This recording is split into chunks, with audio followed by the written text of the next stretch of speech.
Egaa vaayirasiin koronaa biyya keenya seenee akka jiru beeksifamee jira.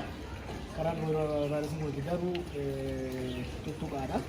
Kan ofirraa hambisuudhaaf immoo harka keenya saamunaadhaan yeroo baanee gallu saamunaan sirriitti hidhachuun barbaachisaadha jedhanii saamunaa harkatti dibanne gara 9:30 daqiiqaa tokkootitti sirriitti keessattuu qeensa jalatti fa'aa waan danda'uuf qeensa jala quba keenya jidduu sirriitti hidhachuun